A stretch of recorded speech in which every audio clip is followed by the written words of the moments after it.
One day, your name will be spoken for the last time. Not in a dramatic, movie-like moment. Not with music rising in the background. Just quietly, in a room you will never enter, by people who may never have known you at all. The same hands that once signed your checks. The same mouths that once argued with your opinions. The same world you spent years trying to impress will keep moving without you. That truth is not cruel. It is honest. And for many people, honesty is the first thing they have been avoiding their entire lives. Most men do not fear death as much as they fear looking at their own life and realizing how much of it has been wasted. They fear the unpaid dreams, the silent regret, the years spent saying later to everything that mattered. They fear waking up at 50, 60, or 70 and discovering they built a life that was safe, but never alive. So they keep postponing. They stay in the job that drains them. They tolerate relationships that have gone cold. They let other people's judgment guide their choices because it feels easier to live small than to risk being seen. But one moment can break that illusion. A phone call in the middle of the night. A hospital corridor under harsh fluorescent lights. A doctor lowering their voice. A near miss on the road that leaves your heart pounding long after the car stops. Suddenly, time is no longer an idea. It becomes a weight in your chest. And in that moment, all the excuses that once sounded reasonable begin to sound pathetic. What if the fear of death was never meant to paralyze you, but to awaken you? There is an ancient practice for this. Memento Mori. Remember you must die. Not as a dark obsession, but as a weapon against weakness. Because when a man truly understands that his time is limited, he stops wasting it trying to be liked by people who will also disappear. He stops begging for permission. He stops acting like tomorrow is guaranteed. And maybe that is the question you need to face tonight. If your life ended today, what would you regret most? The risks you took, or the courage you never found? If that question hit something inside you, stay with me. What comes next may change the way you see your life forever. Most people do not fear death itself. They fear the mirror it holds up to their lives. Because when you sit in silence long enough and ask the hard question, the answer can be painful. If this were the end, how much of what you spent your days chasing would actually matter? That is why so many lives drift into weakness without anyone noticing. Not because people are evil and not because they are incapable, but because they are asleep. They wake up, answer messages, go to work, pay bills, scroll through other people's opinions, and call that living. Meanwhile, their real life sits somewhere deeper, untouched, waiting for permission. They want the better job, the healthier body, the honest relationship, the bold decision. But they hesitate. They tell themselves there is time. They tell themselves they will start next week or next month, or when life calms down. And life, of course, never really calms down. A man who forgets he will die becomes easy to control. He accepts disrespect because he thinks he can fix it later. He stays in a dead marriage, a dead routine, a dead version of himself because change feels inconvenient. He lets fear speak louder than truth. And slowly, without drama, his spirit shrinks.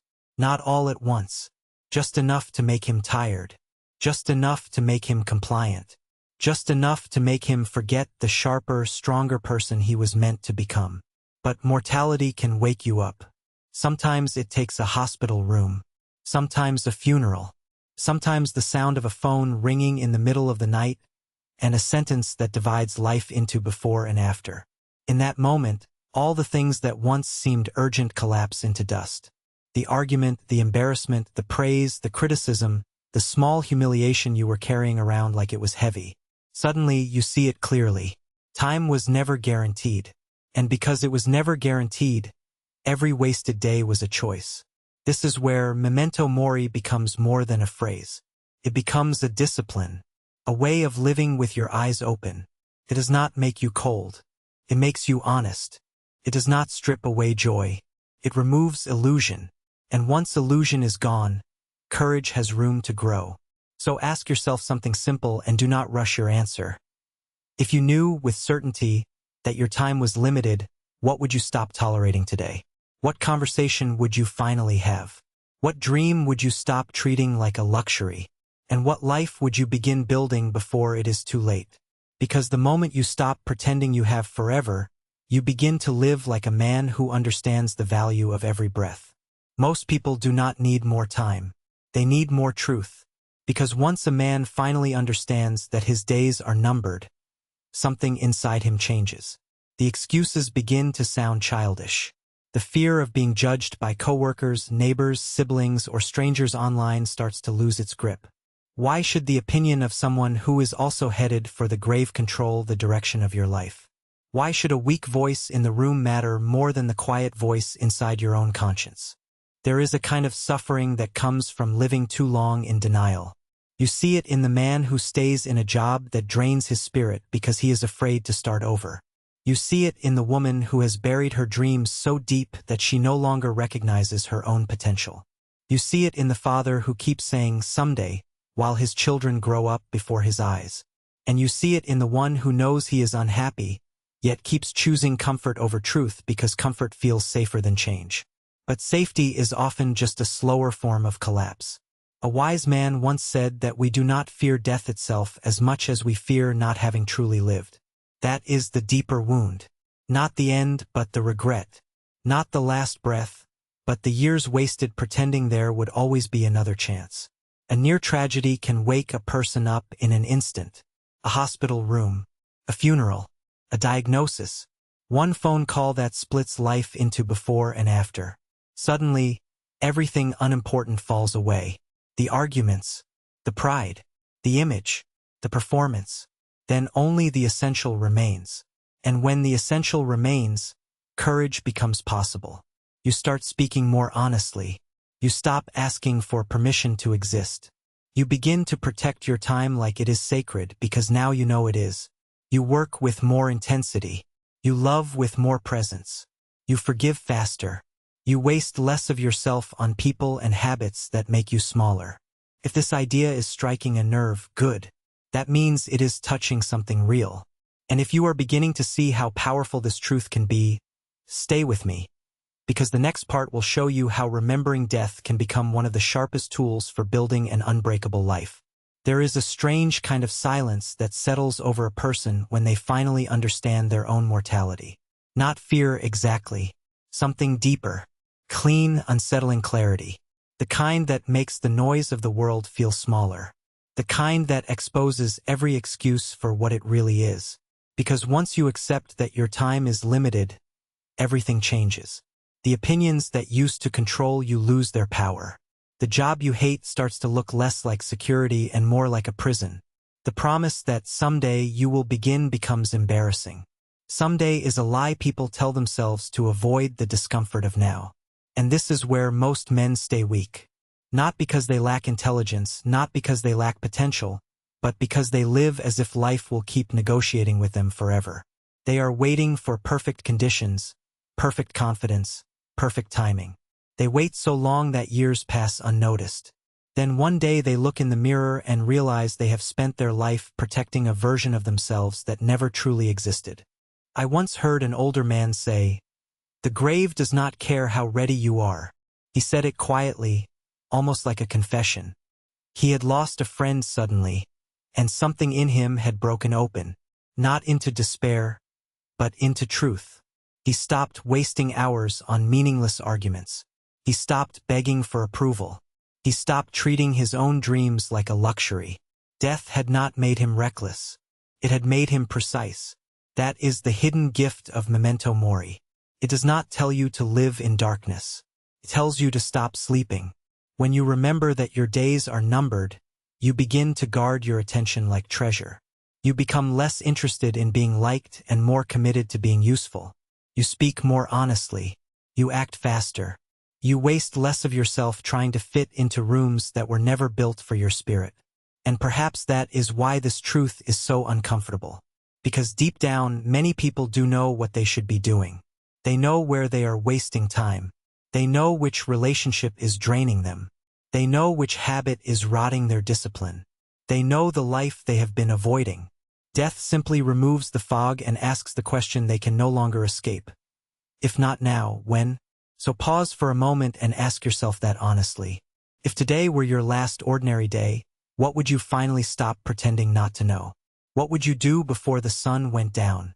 And if that question unsettles you, good. That means you are beginning to wake up. The moment you stop pretending that time is endless, something inside you begins to sharpen. The man who fears death in the right way does not become obsessed with it. He becomes honest. He looks at his life as it really is, not as he hopes it will be someday. He sees the unfinished work, the call he keeps delaying, the apology he knows he owes, the dream he keeps hiding behind excuses. And for the first time, he understands that hesitation has been costing him more than failure ever could. There is a quiet kind of suffering in living as if tomorrow is guaranteed. It makes a man soft without him noticing. He stays in the wrong job because change feels risky. He tolerates disrespect because conflict feels uncomfortable.